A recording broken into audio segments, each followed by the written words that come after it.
Meerpet murder కేసులో గురుమూర్తే భార్యను చంపినట్లు పోలీసులు గుర్తించారు. వివాహేతర సంబంధానికి అడ్డుగా వస్తుందని భావించిన గురుమూర్తి భార్యను చంపినట్లుగా ప్రాథమిక విచారణలో తేల్చారు.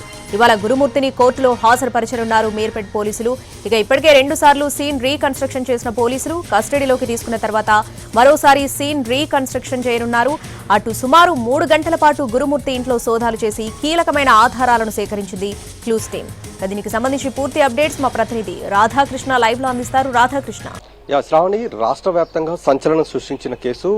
పెళ్లైన 13 ఏళ్ల తర్వాత భార్యను అతి కిరాతకంగా చంపి ముక్కలు చేసి అసలు ఆనవాళ్లే చేయకుండా చేసిన ఘటన ఇది. మొత్తం రాష్ట్ర ప్రజలనే ఉలిక్కిపడేలాగా చేసిన ఘటన ఇది. దాదాపు 6 రోజులుగా ఈ కేసుకు సంబంధించి ఛేదించే పనిలో మీర్పేట్ పోలీసులు ఉన్నారు. చివరికి ఫోరెన్సిక్ క్లూస్ టీం వీళ్ళిద్దరు కలిసి సేకరించిన ఆధారాల ద్వారా ఎట్టకేలకు ఆమె భర్తే చంపినట్లు కూడా నిర్ధారించడం జరిగింది. గురుమూర్తి ఇతను రిటైర్డ్ ఆర్మీ, ఒక కాంట్రాక్ట్ ఉద్యోగ ప్రస్తుతం పనిచేస్తున్నాడు సెక్యూరిటీలో. ఇతను 15వ తేదీ భార్యను చంపాడు. ఆ తర్వాత 18వ తేదీ ఆమె తల్లిగారికి ఫోన్ చేసి భార్య మాధవి కనిపించట్లేదని కూడా చెప్పడం జరిగింది. దీనిపైన మీర్పేట్ పోలీసులకు ఫిర్యాదు చేసినప్పుడు గురుమూర్తి అక్కడే ఉండడం, ఆ తర్వాత కేసు దర్యాప్తులో భాగంగా కూడా ఎవరైతే చనిపోయిన మాధవి ఉందో ఆమె తరపు తల్లి కానీ వాళ్ళ సోదరి కానీ మొత్తం కూడా ఆ గురుమూర్తిపైనే అనుమానాలు వ్యక్తం చేయడం జరిగింది. ఈ నేపథ్యంలోనే గురుమూర్తిని అదుపులోకి తీసుకుని విచారించారు. అతను మాత్రం తాను చంపానని చెప్తున్నాడు. కానీ పోలీసులు దాదాపు 2 రోజులకు పైగా కూడా మీర్పేట్లో వెంకటేశ్వర నగర్ కాలనీలో ఉంటున్న ఆయన ఇంట్లో సోదాలు నిర్వహించారు. కానీ ఎక్కడ కూడా ఎలాంటి క్లూ మాత్రం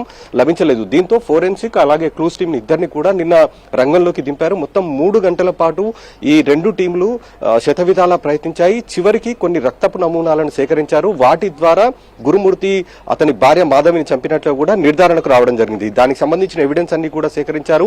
డిఎన్ఏ టెస్ట్లకు కూడా ఫోరెన్సిక్ సైన్స్ ల్యాబ్ కు పంపించడం జరిగింది. కాబట్టి గురుమూర్తే ఈ హత్య చేసినట్టుగా ఇప్పటి వరకైతే నిర్ధారించడం జరిగింది. కానీ పోలీసులకు మాత్రం అతను ఏ ఆధారాలు లభించకుండా చేయడం జరిగింది. అలాగే మీర్పేట దగ్గర ఉన్న చెరువులో కూడా తాను కొన్ని పార్ట్స్ వేసానని చెప్పడం జరిగింది. అక్కడికి కూడా దాదాపు 2 సార్లు తీసుకుని వెళ్లారు పోలీసులు ఆధారాలు సేకరించడానికి. కానీ అక్కడ కూడా ఎలాంటి ఆధారాలు లభించకపోవడంతో పోలీసులు ఈ కేసులో ఎలాగైనా ఆధారాలు సేకరించాలని చెప్పి ఫోరెన్సిక్ క్లూస్ టీం చెప్పడంతో వాళ్ళు ఈ ఆధారాలు అయితే సేకరించారు. ప్రస్తుతం అతను హత్య చేసినట్లు కూడా నిర్ధారించడం జరిగింది. ఇవాళ అతన్ని కోర్టులో హాజరుపరచనున్నారు. అలాగే కస్టడీకి కూడా అడగనున్నారు. అంటే కోర్టులో హాజరుపరిచిన తర్వాత రిమాండ్ విధించే అవకాశం ఉంటుంది. రిమాండ్ వేసిన తర్వాత కస్టడీ వేస్తారు. కస్టడీకి తీసుకున్న తర్వాత ఈ కేసులో అతనికి సంబంధించిన పూర్తి ఆధారాలు సేకరించే పని కూడా చేయనున్నారు. ఎందుకంటే ఈ సీసీటీవీ కెమెరా కూడా కేవలం ఆ యువతి మాధవి మహిళ ఎవరైతే ఉన్నారో ఆమె ఇంట్లోకి వెళ్లిన దృశ్యాలు ఒకటే ఉన్నాయి, బయటికి వచ్చిన ఎక్కడా కూడా లేవు. కాబట్టి దానికి సంబంధించి ఆధారాలు కూడా సేకరించాల్సి ఉంది. అలాగే ఇతను ఎక్కడెక్కడ ఈ డెడ్ బాడీకి సంబంధించిన వాటిని వేశాడు, ఎందుకంటే ముక్కలు చేసి మరీ బూడిద చేసి వేశాడు కాబట్టి వాటికి సంబంధించిన ఆధారాలను కూడా